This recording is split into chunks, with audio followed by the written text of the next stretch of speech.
ಓಂ ನಮಃ ಶಿವಾಯ. ಜ್ಯೋತಿಷ್ಯಾಮಪಿ ತಜ್ಜ್ಯೋತಿ ತಮಸ್ಸಃ ಪರಂ ಮುಚ್ಯತೆ ಜ್ಞಾನಂ ಜ್ಞೇಯಂ ಜ್ಞಾನಗಮ್ಯಂ ಹೃದಯ ಸರ್ವಸ್ಯತ ವಿಷ್ಠಿತಂ.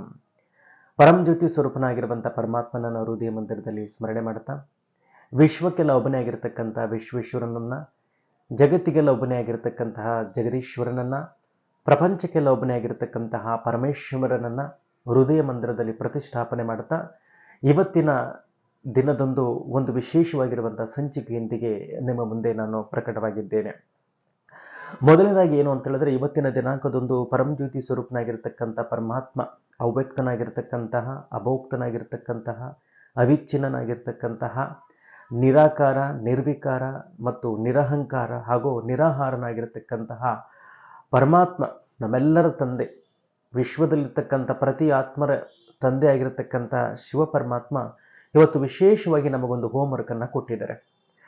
ಏನು ವಿಶೇಷವಾಗಿ ಕೊಟ್ಟಿರ್ತಕ್ಕಂಥ ಒಂದು ಹೋಮ್ವರ್ಕ್ ಅಂತ ಹೇಳಿದ್ರೆ, ಮಧುರ ಮಕ್ಕಳೇ, ನೀವುಗಳು ಸ್ವದರ್ಶನ ಚಕ್ರವನ್ನ ತಿರುಗಿಸ್ತಾ ತಿರುಗಿಸ್ತಾ ಜ್ಞಾನ ಸಾಗರರಾಗ್ರಿ ಅನ್ನುವಂಥ ಮಾತನ್ನ ಪರಮಾತ್ಮ ಇವತ್ತಿನ ಮುರುಳಿನಲ್ಲಿ ಹೇಳಿದ್ದಾರೆ. ಹಾಗಾದ್ರೆ ಸ್ವದರ್ಶನ ಚಕ್ರ ತಿರುಗಿಸೋದು ಅಂದ್ರೆ ಏನು?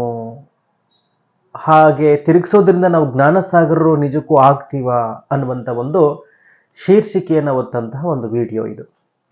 ನೋಡಿ, ಸ್ವದರ್ಶನ ಚಕ್ರಧಾರಿಗಳು ನಾವು ಆಗಬೇಕು, ಸ್ವದರ್ಶನ ಚಕ್ರ ತಿರುಗಿಸ್ಬೇಕು ಅಂತ ಹೇಳಿದ್ರೆ ಸ್ವದರ್ಶನ ಚಕ್ರಧಾರಿಗಳಾಗೋದು ಅಂತ ಅರ್ಥ.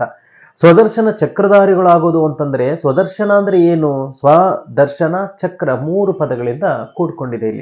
ಇಲ್ಲಿ ಸ್ವ ಅಂತಂದ್ರೇನು, ದರ್ಶನ ಅಂತಂದ್ರೇನು, ಮತ್ತೆ ಚಕ್ರ ಅಂದ್ರೇನು ಅಂತ ಹೇಳ್ಬಿಟ್ಟು ನೋಡೋಣ. ಅದಕ್ಕಿಂತ ಮುಂಚಿತವಾಗಿ ಈ ಒಂದು ಪರಿಕಲ್ಪನೆ ನಮಗೆ ಅರ್ಥ ಆಗಬೇಕು ಅಂತ ಹೇಳಿದ್ರೆ, ಅಮೂಲಾಗ್ರವಾಗಿ ಈ ಒಂದು ಪರಿಕಲ್ಪನೆ, ಸ್ವದರ್ಶನ ಚಕ್ರಧಾರಿ ಅನ್ನುವಂತಹ ಒಂದು ಪರಿಕಲ್ಪನೆ ನಮಗೆ ಅರ್ಥ ಆಗಬೇಕು ಅಂತ ಹೇಳಿದ್ರೆ, ಈ ಒಂದು ಪದಗಳ ಪರಿಚಯವನ್ನು ನಾವು ಸಂಪೂರ್ಣವಾಗಿ ತಿಳ್ಕೊಂಡಿರ್ಬೇಕಾಗ್ತದೆ. ಅದರಲ್ಲಿ ನೋಡಿ, ನೀವುಗಳೆಲ್ಲರೂ ಕೂಡ ಸತ್ಯಯುಗ, ತ್ರೇತಾಯುಗ, ದ್ವಾಪರಯುಗ ಮತ್ತು ಕಲಿಯುಗ 4 ಯುಗಗಳನ್ನ ನೋಡ್ಕೊಂಡು ಬಂದಿರತಕ್ಕಂಥವ್ರು. ಅನೇಕ ದೇಹಗಳನ್ನ ಬದಲಾವಣೆ ಮಾಡ್ತಾ ಬಂದಿರತಕ್ಕಂಥವ್ರು.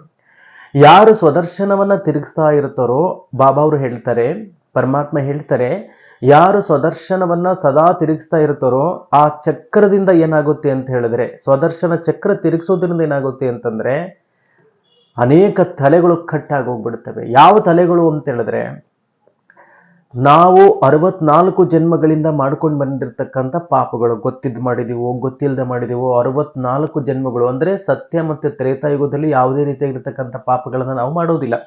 ಒಂದು ಕಲ್ಪದಲ್ಲಿ ನಮ್ಮೆಲ್ಲರೂ ಕೂಡ ಗೊತ್ತಿರೋ ಹಾಗೆ 4 ಯುಗಗಳಿರ್ತವೆ. ಪ್ರತಿ ಯುಗದ ಆಯಸ್ಸು 1250 ವರ್ಷ ಅಂತ ನಮಗೆ ಗೊತ್ತಿದೆ.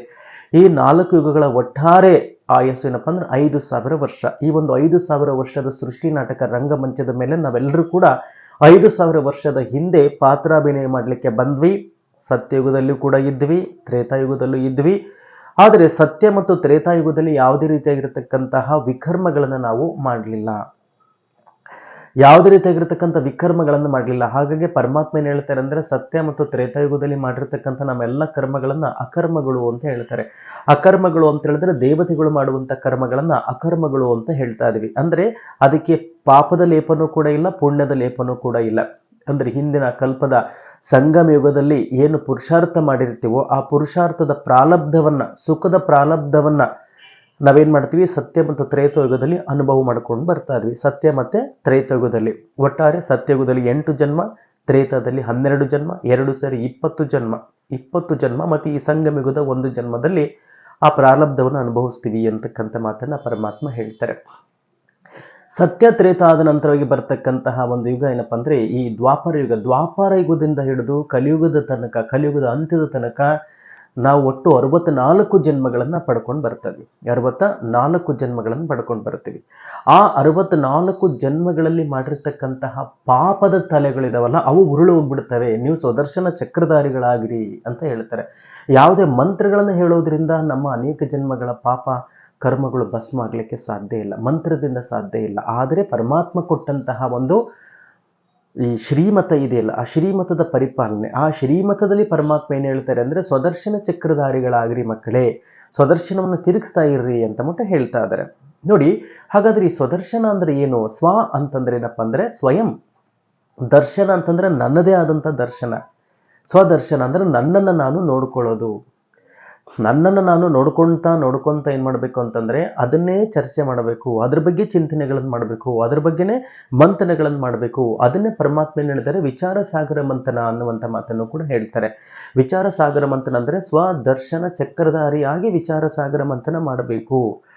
ಅದರಲ್ಲಿ ಈ ಸ್ವದರ್ಶನ ಚಕ್ರವನ್ನು ತಿರುಗಿಸೋದು ಅಂತ ಹೇಳಿದ್ರೆ ಹೇಗೆ ಮಂಥನ ಮಾಡ್ತಕ್ಕಂಥದ್ದು, ವಿಚಾರ ಸಾಗರ ಮಂಥನ ಅಂದರೆ ನನ್ನನ್ನು ನಾನು ದರ್ಶನ ಮಾಡಿಕೊಳ್ಳುವಂಥದ್ದು. ಪರಮಾತ್ಮ ನಮಗೆ ಒಂದು ಜ್ಞಾನದ ಕನ್ನಡಿಯನ್ನು ಕೊಟ್ಬಿಟ್ಟಿದ್ದಾರೆ. ಜ್ಞಾನದ ಕನ್ನಡಿಯ ಮೂಲಕವಾಗಿ ಮಕ್ಕಳೇ ನೀವು ಯಾರು ಅನ್ನೋದನ್ನು ಹೇಳಿಬಿಟ್ಟಿದ್ದಾರೆ.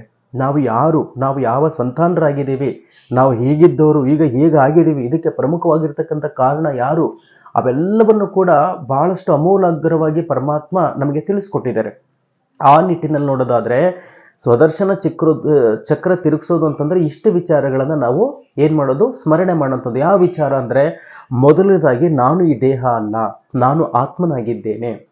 ನಾನು ಕಣ್ಣಿನಿಂದ ನೋಡ್ತೇನೆ, ಕಿವಿಯಿಂದ ಕೇಳ್ತೇನೆ, ಮೂಗಿನಿಂದ ವಾಸನೆಯನ್ನು ಗ್ರಹಿಸ್ತೇನೆ, ಬಾಯಿಂದ ಮಾತನಾಡ್ತೇನೆ, ಕೈಯಿಂದ ಕೆಲಸಗಳನ್ನು ಮಾಡ್ತೇನೆ, ಕಾಲಿಂದ ನಡೀತೇನೆ. ಹೀಗೆ ಈ ಇಂದ್ರಿಯಗಳಿಗೆ ನಾನೇನಪ್ಪ ಅಂದರೆ ಸಂಪೂರ್ಣವಾಗಿ ಭಿನ್ನವಾಗಿರ್ತಕ್ಕಂಥ ನಾನು ಆತ್ಮ. ನಾನು ಈ ದೇಹ ಅಲ್ಲ, ನಾನು ಆತ್ಮನಾಗಿದ್ದೇನೆ. ಆತ್ಮನಾಗಿರ್ತಕ್ಕಂಥ ನಾನೇನಪ್ಪ ಅಂದರೆ ಈ ತಲೆಯ ಹಣೆಯ ಮಧ್ಯದಲ್ಲಿ ಐಪೋಥಲಮಸ್ ಮತ್ತು ಪಿಟ್ಯುಟರಿ ಗ್ಲ್ಯಾಂಡನ ನಡುವೆ 3 ಇಂಚ್ ಒಳಗಡೆಗೆ ಐಪೋಥಲಮಸ್ ಅಂಡ್ ಪಿಟ್ಯುಟರಿ ಗ್ಲ್ಯಾಂಡ್ ಗ್ರಂಥಿಗಳು ಅಂತ ಬರ್ತವೆ. ಗ್ರಂಥಿಗಳ ನಡುವೆ ವಿರಾಜಮಾನನಾಗಿ ನಾನು ಸ್ಥಿತನಾಗಿರ್ತಕ್ಕಂಥ ಒಂದು ಆತ್ಮನಾಗಿದ್ದೇನೆ. ನಾನು ಒಂದು ಟಿನಿ ಪಾಯಿಂಟ್ ಆಫ್ ಲೈಟ್ ಆಗಿದ್ದೇನೆ. I am not this body, I am just a soul, I am the controller of this body ಅನ್ನುವಂಥ ಒಂದು ಸ್ಮೃತಿಯಲ್ಲಿ ಇರಬೇಕು. ಇದು ಮೊದಲನೇ ಹೆಜ್ಜೆ. ನಾನು ಆತ್ಮ, ನಾನು ಆತ್ಮ, ನನ್ನ ಆತ್ಮ. ಅದರ ಸಂಕೇತಕವಾಗಿ ನಾವೇನು ಮಾಡ್ತೀವಿ, ಅಲ್ಲಿ ಕುಂಕುಮವನ್ನು ಇಡ್ತೀವಿ ಅಲ್ವಾ. ನಾವು ಕುಂಕುಮವನ್ನು ಇಲ್ಲಿ ಇಡ್ತಾ ಇದ್ದೀವಿ. ಕುಂಕುಮದ ಇಲ್ಲಿಡೋದು ಸಂಕೇತ ಏನಪ್ಪ ಅಂದರೆ ನಾನು ಅವಿನಾಶಿಯಾಗಿರ್ತಕ್ಕಂಥ ಅಜರನಾಗಿರ್ತಕ್ಕಂತಹ ಆತ್ಮನಾಗಿದ್ದೇನೆ. ಜನನ ಮರಣ ಚಕ್ರದಲ್ಲಿ ಬರ್ತಾ ಹೋಗ್ತೀನಿ ಅನ್ನುವಂಥ ಸ್ಮೃತಿಯನ್ನು ತಂದುಕೊಳ್ಬೇಕು. ಇದರ ವಿಸ್ತಾರತೆಯಲ್ಲಿ ಸ್ವಲ್ಪ ಹೋಗಬೇಕಾಗ್ತದೆ. ನಾನು ಆತ್ಮ ಅನ್ನೋದು ಫಸ್ಟ್ ಬರಬೇಕದು. ಆತ್ಮಾಭಿಮಾನದಲ್ಲಿದ್ದಾಗ ಮಾತ್ರ ಸ್ವದರ್ಶನ ಚಕ್ರಧಾರಿಗಳಾಗಲಿಕ್ಕೆ ಸಾಧ್ಯ ಇದೆ. ಅದರ ಮೊದಲ ಹೆಜ್ಜೆನೇ ಏನು, ನಾನು ಆತ್ಮ ಅಂತ ತಿಳಿತಕ್ಕಂಥದ್ದು. ಇನ್ನು ಎರಡನೇದಾಗಿ ಬರೋಣ. ನಾನು ಆತ್ಮ ಅಂದ ತಕ್ಷಣವಾಗಿ ಎರಡನೇ ಪಾಯಿಂಟ್ ಏನಪ್ಪ ಅಂದರೆ ನನ್ನ ತಂದೆ ಪರಮಜ್ಯೋತಿ ಸ್ವರೂಪನಾಗಿರುವಂಥ ಪರಮಾತ್ಮ. ನಾನು ಆತ್ಮ, ನನ್ನ ತಂದೆ ಪರಮಾತ್ಮ. ನಾನು ಹೇಗಿದ್ದೀನೋ ಅವನು ಕೂಡ ಹಾಗೇ ಇದ್ದಾನೆ. ನಾನು ಹೇಗಿದ್ದೀನೋ ಅವನು ಕೂಡ ಹಾಗೇ ಇದ್ದಾನೆ. ಅವನು ಕೂಡ ಹೊಳಿತಕ್ಕಂತಹ ನಕ್ಷತ್ರ ಸ್ವರೂಪಿಯಾಗಿದ್ದಾನೆ, ಜ್ಯೋತಿರ್ಬಿಂದು ಸ್ವರೂಪನಾಗಿದ್ದಾರೆ. ಪರಮಜ್ಯೋತಿ ಸ್ವರೂಪನಾಗಿರ್ತಕ್ಕಂಥ ಪರಮಾತ್ಮನೇ ನನ್ನ ನಿಜವಾದ ತಂದೆ ಅನ್ನುವಂಥದ್ದನ್ನು ನಾವು ಏನು ಮಾಡ್ಕೋಬೇಕು, ಎರಡನೇ ಹಂತದಲ್ಲಿ ಸ್ಪಷ್ಟ ಮಾಡ್ಕೊಳ್ಬೇಕು. ಇದು ಸ್ವದರ್ಶನ ಚಕ್ರ ತಿರುಗಿಸ್ತಕ್ಕಂತಹ ಒಂದು ಎರಡನೇ ಹಂತ. ಮೊದಲನೇ ಹಂತದಲ್ಲಿ ನಾನು ಆತ್ಮನಾಗಿದ್ದೇನೆ, ಹಣೆಯ ಮಧ್ಯದಲ್ಲಿ ನಾನು ವಿರಾಜಮಾನನಾಗಿದ್ದೇನೆ. ಈ ದೇಹವನ್ನು ಈ ಲೌಕಿಕ ತಾಯಿಯ ಗರ್ಭದಲ್ಲಿ ಈ ದೇಹ ಭ್ರೂಣಾವಸ್ಥೆಯಲ್ಲಿ ಇದ್ದಂಥ ಸಂದರ್ಭದಲ್ಲಿ 4-5 ತಿಂಗಳು ಇದ್ದಂಥ ಸಂದರ್ಭದಲ್ಲಿ ಭ್ರೂಣಕ್ಕೆ ಒಂದು ವಯಸ್ಸಂತಕ್ಕಂತೂ 4-5 ತಿಂಗಳಿದ್ದಾಗ ನಾನು ಆತ್ಮ ಅಲ್ಲಿ ಪ್ರವೇಶವಾಗಿದ್ದೇನೆ. ಇದೆಲ್ಲದೂ ಕೂಡ ನೆನಪು ಮಾಡ್ಕೋಬೇಕು. ನನ್ನ ಆತ್ಮ ದೇಹ ಅಲ್ಲ. ಎರಡನೇದಾಗಿ ಏನಪ್ಪ ಅಂತಂದರೆ ನನ್ನ ತಂದೆ ಪರಮಜ್ಯೋತಿ ಸ್ವರೂಪನಾಗಿರುವಂಥ ಪರಮಾತ್ಮ. ಆ ಪರಮಾತ್ಮ ಮೇಲೆ ಇದ್ದಾನೆ. ಪರಮಧಾಮ ಅಂತ ನನ್ನ ಮನೆ ಇದೆ. ಅದಕ್ಕೆ ಮೂಲಧಾಮ ಅಂತಲೂ ಕೂಡ ಹೇಳ್ತಾರೆ, ಶಾಂತಿಧಾಮ ಅಂತಲೂ ಕೂಡ ಹೇಳ್ತಾರೆ, ಪರಮಧಾಮ ಅಂತಲೂ ಕೂಡ ಹೇಳ್ತಾರೆ, ನಿರ್ವಾಣಧಾಮ ಅಂತಬಿಟ್ಟು ಹೇಳ್ತಾರೆ, ನಿಶಬ್ದ ಲೋಕ ಅಂತಲೂ ಕೂಡ ಹೇಳ್ತಾರೆ. ಹೀಗೆ ಹಲವಾರು ಹೆಸರುಗಳಿದ್ದಾವೆ. ಅದು ನನ್ನ ಮೂಲ ಮನೆ. ನಾನು ಮರ್ತೋಗ್ಬಿಟ್ಟಿದ್ದೆ. ಪರಮಾತ್ಮ ಬಂದು ನನಗಂದ, ನಮ್ಮ ತಂದೆ ಬಂದು ನನಗೆ ಅದನ್ನು ನೆನಪು ಮಾಡ್ತಾ ಹೋದರು. ಇವೆಲ್ಲವನ್ನು ಕೂಡ ನೆನಪು ಮಾಡ್ಕೊಳ್ಬೇಕಾಗ್ತದೆ. ಇದು ಸ್ವದರ್ಶನ ಚಕ್ರವನ್ನು ತಿರುಗಿಸ್ತಕ್ಕಂಥ ಎರಡನೇ ಹಂತ.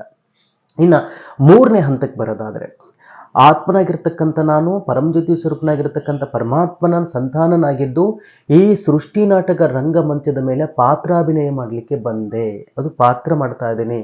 ಈ ಸೃಷ್ಟಿ ನಾಟಕ ಅಂತಕ್ಕಂಥದ್ದು ಏನಿದೆಯಲ್ಲ, ಇದು ಈ ಒಂದು ಡ್ರಾಮಾ, ಇದು ಈ 5,000 ವರ್ಷದ ಬೃಹತ್ ನಾಟಕ. ಇಂತಹ ನಾಟಕ ಜಗತ್ತಿನಲ್ಲಿ ಇಷ್ಟು ದೊಡ್ಡ ನಾಟಕ ಎಲ್ಲೂ ಕೂಡ ಇರಲಿಕ್ಕೆ ಸಾಧ್ಯ ಇಲ್ಲ. ಇಂತಹ ಬೃಹತ್ ನಾಟಕದಲ್ಲಿ ನಾನು ಕೂಡ ಒಬ್ಬ ಪಾತ್ರಧಾರಿಯಾಗಿದ್ದೇನೆ. ಅದನ್ನು ನೆನ್ಪಿಟ್ಕೊಳ್ಬೇಕು.